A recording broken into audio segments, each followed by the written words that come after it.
Week 9 of college football provided a whole lot of drama.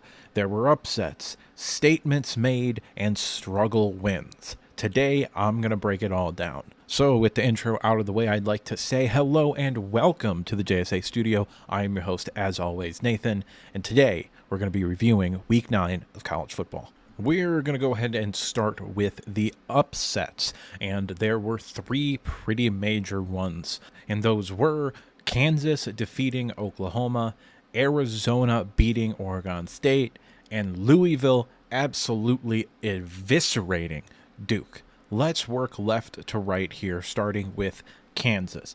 That was really the first game in a minute to me that felt like the old Big 12, the early 2010s Big 12, where there wasn't really a whole lot of defense being played because the offenses looked so good, even though I do think the defenses are not as bad as they showed this past game.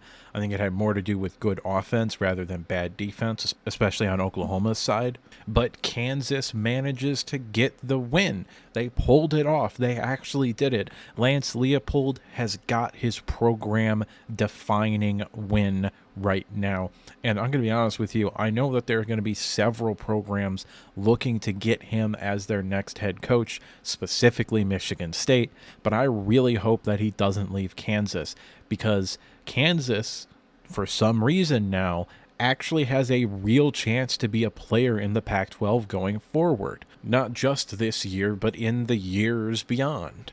With Lance Leopold at the helm, I could see this becoming a consistent 9 or 10 win style of program. And the real stinker is Jalen Daniels isn't even playing. Now, the backup quarterback has been the starting quarterback, I think all but 2 games or parts of 2 games this year. So he's really just been their starting quarterback.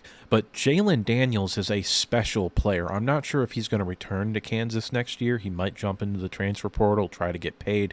I get it.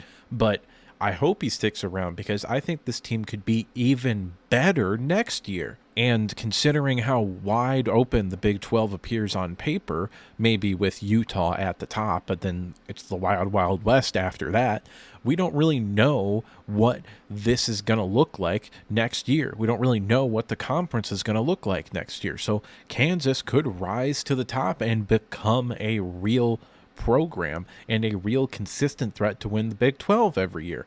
As long as Lance Leopold is there, I think that's on the table. I am very impressed with Kansas as a program, and Lance Leopold right now is the front runner for Coach of the Year for me.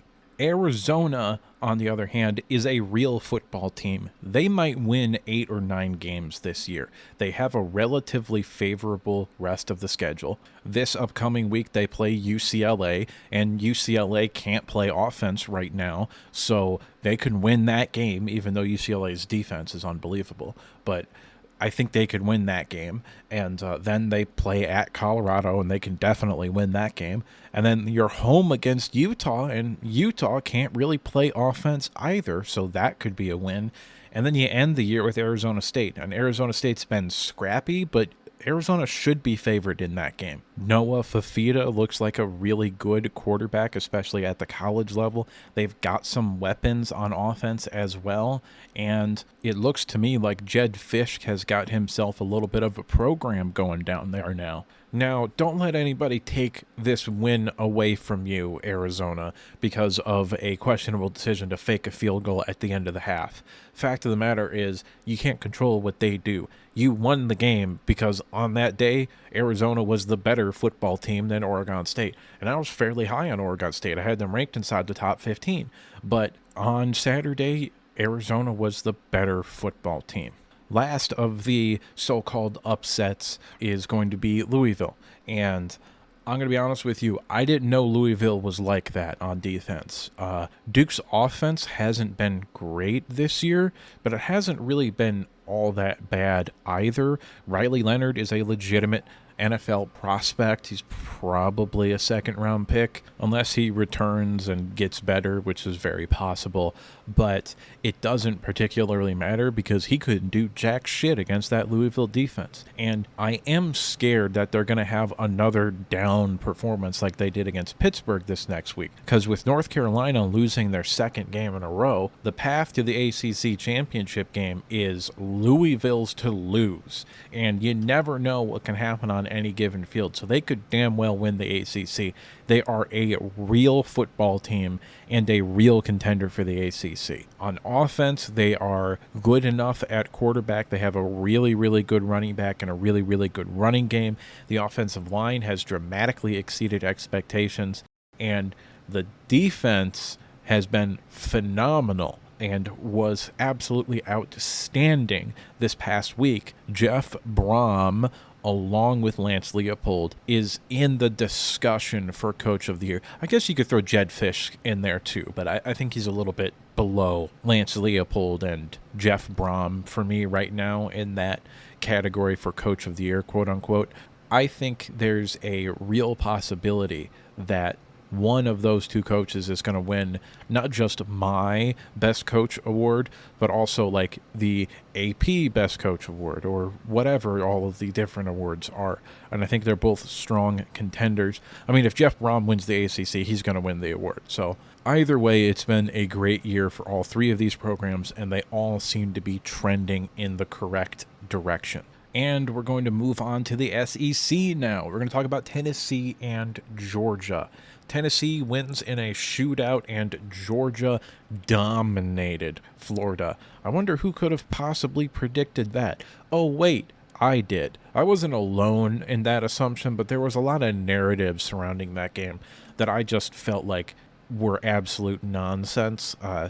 Maybe next year, when Florida has a little bit more talent on the defensive side of the football, it potentially could have gone a different way, but not this year. Not while Carson Beck is playing like a first-round pick. And I mean that, by the way. Carson Beck is putting himself into the quarterback 3 discussion for this year's upcoming draft class. He's playing extraordinarily efficient ball. He's getting it in the hands of his playmakers. They have a really good receiving core.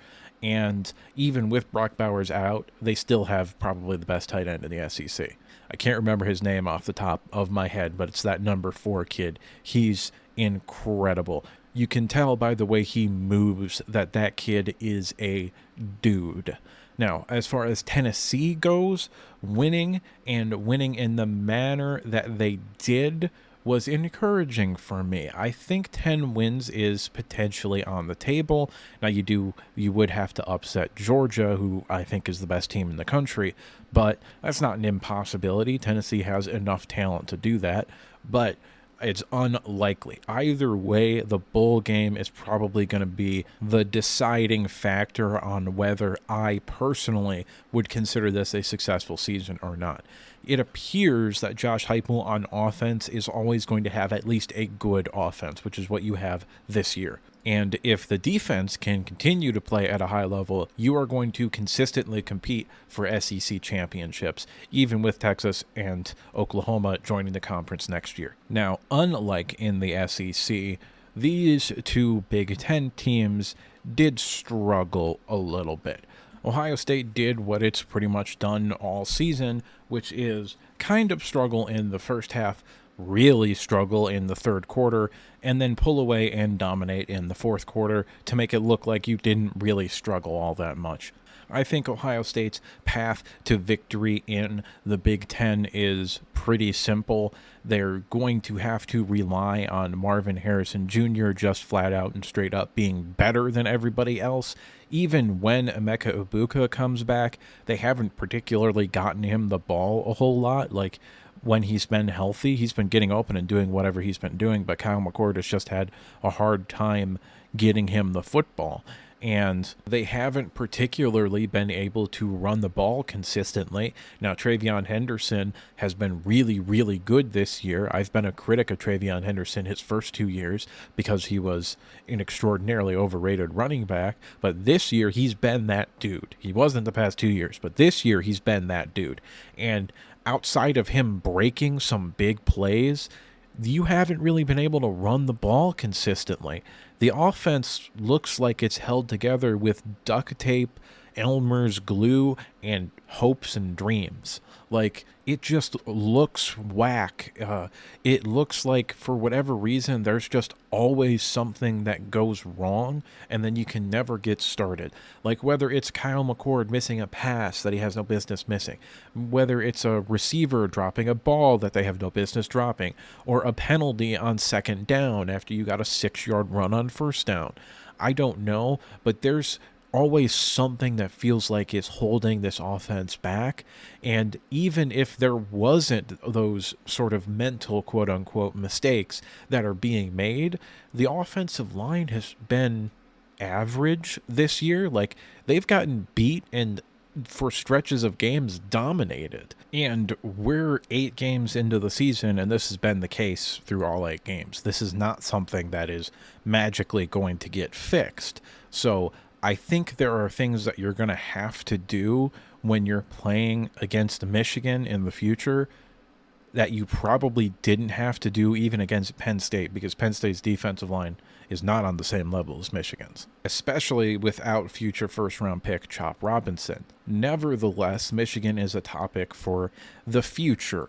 Either way, this is a very, very good team with an elite caliber defense and some serious talent on offense, and you can win a whole lot of games with that. Now, as far as Penn State goes, a lot of people are going to look at that and be like, that wasn't great. And you're right, it wasn't great. The defense got beat. I think there was maybe a little bit of hangover from last week from trying so hard, and you've been preparing for that game the whole year, and then you lose that game, and it's like, ugh. But I look at that offensively and say, holy shit, you finally opened up the offense. Why the fuck didn't you do that last week? Keandre Lambert-Smith is a day 2 talent in the NFL and a serious deep threat. Why aren't you throwing the deep shot? Kyle McCord's best attribute is throwing the deep ball, and you just refuse to do it until this past week. Like, I don't understand from an offensive game planning perspective and play calling perspective why a quarterback with a rocket arm and an elite offensive line, why you don't throw the ball down the field. It made no sense because Ohio State was able to play man coverage on the outside, put 8-9 people in the box, stop the run game, and then you couldn't do jack shit. So I don't understand what the offensive game plan was before this week, but I'm glad that you finally started to open it up, because when you play Michigan, which is going to define if this season is successful or not, it's important to have that on film, because now Michigan has to prepare for it. Michigan has to look at it and be like, oh, they're going to actually take deep shots. That's going to kind of change the game plan, and we need to be prepared if they start hitting those deep shots. You finally, offensively, started to look like a team that was capable of being what I thought you were going to be this year. But it's too late for that now. You've lost to Ohio State. You're probably not going to win the Big Ten unless an absolute miracle happens. But now I guess you look at this and say Drew Allar is coming back next year, so we might as well let him sling it and learn from his mistakes if he makes any. So I hope you continue to open it up. I hope you continue to let Drew Allar prove how special of a physical talent that he is and use those tools to his and your advantage. Last game that we're going to talk about here is Oregon versus Utah. This was a statement by Oregon. They looked at this game and said Utah is absolutely abysmal on offense, and we are far too talented for them defensively, so we should come out here and dominate. This was a statement, okay? And the way Washington has looked since they played against Oregon has not been great. And if I'm going to be honest with you, Oregon, I thought before that game, was the best team in the Pac-12. And now that we've seen Washington kind of stumble these past 2 weeks, Oregon is probably back to being the best team in the Pac-12 for me. I think on a neutral site in the Rose Bowl for the Pac-12 championship game, I think Oregon wins that game. I think they enact their revenge, and I think they're going to the playoff. Moving on to the AP Top 25, I don't really have a whole lot of complaints here, so let's go ahead and run it through real quick.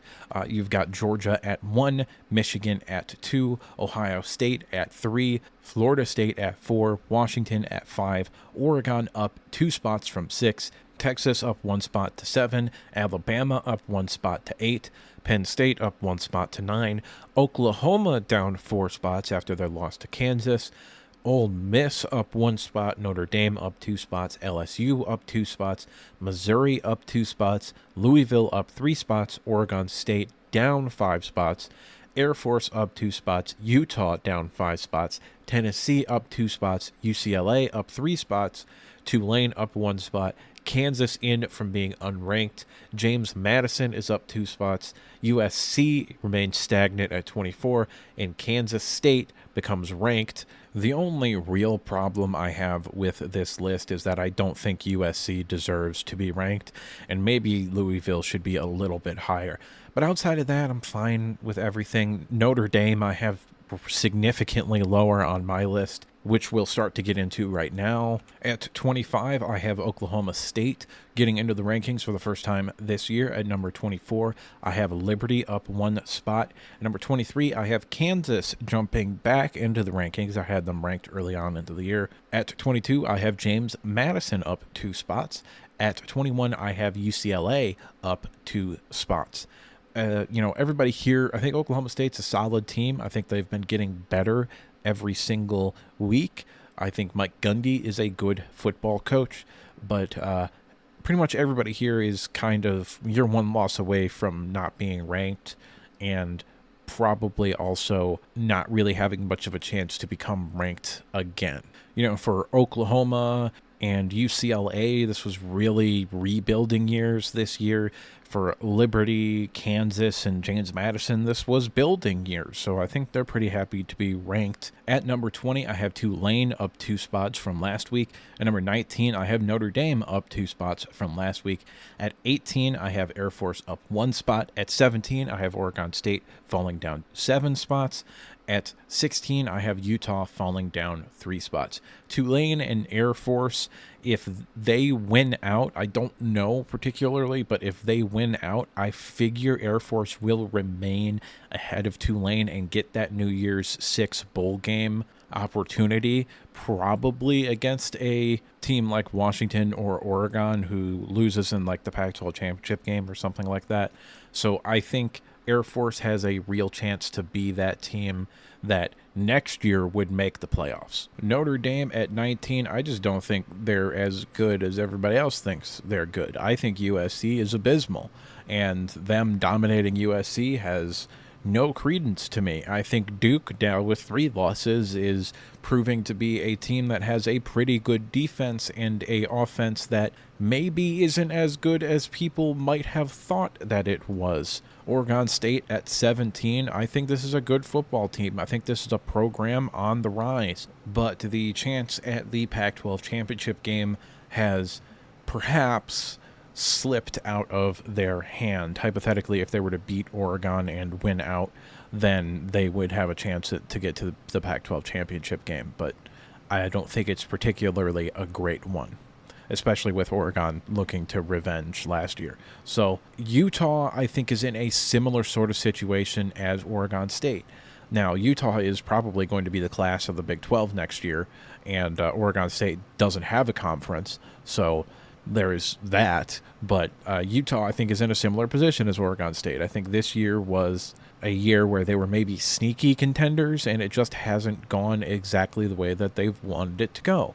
So I think both of those teams, Oregon State and Utah, have had successful seasons, and if they can get to 9 or 10 wins, then this is a really good year for them. At 15, I have Tennessee after beating Kentucky, moving up 2 spots. At 14, I have Missouri moving up 2 spots. At 13, I have LSU moving up 2 spots. At 12, I have Louisville moving up 7 spots from last week after utterly dominating Duke. And at 11, I have Penn State remaining stagnant. Tennessee has a chance with maybe one upset against Georgia to really put a exclamation point on this year. I don't particularly see it happening, but I guess it's not impossible. Missouri, it's the same story, except for I think they have a better chance to get to 10 wins than Tennessee does in terms of the regular season.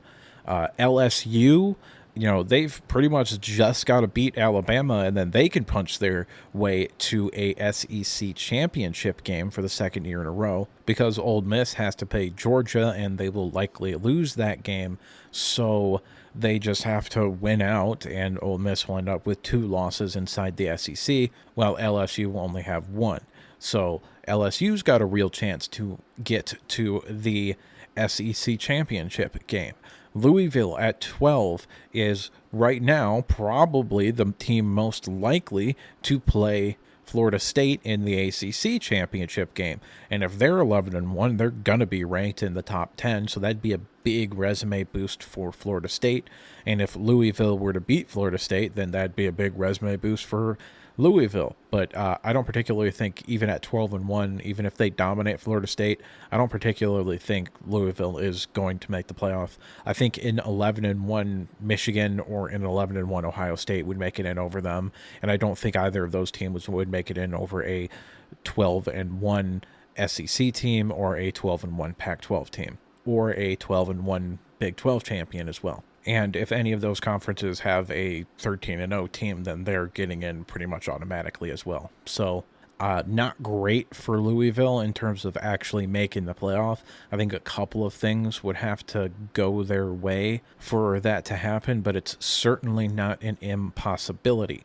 At number 11, staying stagnant, is Penn State. I saw some encouraging things on offense and saw some things on defense that weren't great. Now, as far as their prospects of beating Maryland is a team that does take shots, and this past week they did kind of get exposed in that area, but Michigan isn't so much a team that does that very well. They pretty much, I don't even know if they've taken a true deep shot the entire season, so probably wouldn't be all that big of a concern in terms of the matchup with Michigan. Now, Michigan is just a bad matchup for Penn State, but again, we'll talk about that in the future. I've got Oklahoma at number 10, falling down 4 spots. I've got Ole Miss at number 9, moving up 5. I've got Alabama at 8, moving up 1. I have Texas staying stagnant at 7. I have Oregon moving up 2 spots at 6. So Oklahoma, as far as that goes, if they beat Texas, I think there's a really good chance that they make the playoffs. I don't think they will. I think Texas will get revenge. I think it'll be kind of like a reverse scenario of, what was that, 2019, where Texas got the win and then lost in the Big 12 championship game. Oklahoma won. I don't remember what year it was, but I think it'll kind of be like a reverse situation of that. And Ole Miss at number 9. Of all the teams that Georgia plays this year, I think Ole Miss probably has the best chance of winning, but I probably wouldn't give them more than like a 10 or 15% chance of winning that game. So that's cool. I think they're ranked this high because they've only got 1 loss, and there's nobody particularly deserving. Now, I think there is a hard and fast line at number 8 and up. I think those are real teams that can win a national championship, all 8 of them. I think Alabama can win the national championship. I think Texas, I think Oregon, and I think all 5 teams in my top 5 can win the national championship. But as far as Alabama specifically, if they can get through LSU, I think they've pretty much punched their ticket to the SEC championship game. I think Alabama is a team that is getting better with every week. I think the defense is really good. I think Jalen Milroe is getting better. I think he's kind of settling down and becoming a really, really good thrower of the football, along with, a serious threat to scramble and take off and also on designed runs. Texas at 7. My opinion on them hasn't particularly changed. They've got a good defense with a ton of depth and a excellent receiving core and a really good quarterback when healthy in Quinn Ewers. Now, Murphy looked good this past week. He looked better than I thought he would look, but Quinn Ewers was operating at a very high level, and I don't think in a matchup against a better team, Murphy would be able to reach that same level that Quinn Ewers has. I have Oregon at number 6, and they made a statement this week against Utah. Kind of already talked about it, but I think they're the best team in the Pac-12 right now. I can't have them ranked above Washington because Washington is undefeated still, but I do think they're the best team in the Pac-12, and we will talk about my opinions on teams in the power rankings part of this, which is going to happen after this next slide. But I really like Oregon. I think Dan Lanning is going to be able to keep that team consistently competing for playoff berths and consistently winning playoff games when we move to the 12-team playoff format. My top 5 has not changed from last week. I have Florida State at 5, Washington at 4, Ohio State at 3, Michigan at 2, and Georgia at 1. It didn't feel right moving Michigan down on a bye week, and OSU wasn't all that impressive against a Wisconsin team playing with a backup quarterback. So I don't know. I know they're probably going to be ranked number 1 when the playoff rankings come out tomorrow, but I think right now number 3 is where I'm going to keep them. Florida State, it's very simple. They just got to survive until the ACC championship game. They win that game, they're in the playoffs. Washington, same deal. You just got to win out because Ohio State and Michigan play each other, so that's going to open up a playoff spot. And Georgia is number 1, so they'll be fine. Now, power rankings are different from regular rankings because it's just my opinion on how good the football teams are, not necessarily who would win in a matchup. So with that out of the way, I have Oklahoma at 10. They are down 3 spots from last week. Texas is at 9. They remain stagnant. I have Alabama at 8. They are up 1 spot. I have Michigan at 7. They are down 1 spot. I have Washington at 6, and they are down 4 spots. So I've got Oklahoma at 10. Losing to Kansas is not ideal, but I do think Kansas is a solid football team, so it's not as bad as maybe some other people think. I've got Texas at 9. They stay the same. I moved them down last week after Quinn Ewers got hurt quite a bit, and when Quinn Ewers comes back, I may bump them up back to where they were, but right now I've got them at 9. Alabama, I have at 8. They are up 2 spots from last week. Them beating Tennessee was pretty impressive, and not only that, but the manner in which they beat Tennessee, coming out of halftime, making some adjustments, and blanking them in the second half was very impressive to me. I have Michigan at 7 for the simple reason that they have not been tested on special teams, offense, or defense this year. And yeah, okay, UNLV is a better team than people want to give them credit for being. And yeah, Bowling Green seems like a decent team, but you haven't particularly played anybody else. Like, Nebraska is okay. Minnesota is okay. Like, there hasn't really been a test yet. And if you pass the test with flying colors, then I'll move you up more. But right now, I've got Michigan at 7. I've got Washington at 6, and they are down 4 spots. I was willing to write off 1 week of struggle. I am not willing to write off 2 weeks of struggle. Okay, well, this is the second half of the rankings now, and the first thing you notice is that there isn't anybody ranked number 2, and that isn't a graphical glitch. There's nobody close to Georgia, in my opinion. From what I've seen out of Georgia the past 2 weeks, nobody can fucking touch them. So I've got Florida State at 5, they're down 1. I've got Ohio State at 4, they're down 1. I've got Oregon at 3, they are up 2. There is no number 2, and Georgia remains at number 1, the king atop the mountain. Florida State, I think, is tremendously underrated in terms of the national perspective. Elite receiving core. Travis is playing really well at the quarterback position, and the defense has some talent, and when they want to be, can actually be a pretty good unit. Ohio State, I have at 4, and I do like Ohio State. I think they got a superhuman effort out of the Wisconsin defense to limit them a little bit, and Penn State's defense is really, really good, so I think the offense is maybe a little bit better than what they've shown these past 2 weeks, and the defense is elite, maybe the best unit in the country. I have Oregon at number 3 because they are the only team that is close to Georgia. Like, I think Georgia has a top 10 offense, which makes them an elite offense, and they have a top 10 defense, which makes them an elite defense. I think Oregon has a top 10 offense and a top 20 defense, and I think that is the only team that can say that outside of Georgia. And Georgia is number 1. They're the best team in the country. They probably should three-peat at this point, which is an utterly insane thing to think about. But it is what it is. I don't think anybody can beat them. But what do I know? I'm just some asshole on the internet giving you his opinion. And that is all that I have for you today. It's at this point I'd like to remind you to like the video if you liked it, subscribe if you want to see more content like this, and if you disagree with me at any point in the video, or if you just have something to say, go ahead and drop a comment down in the comment section below. I'll see you next time.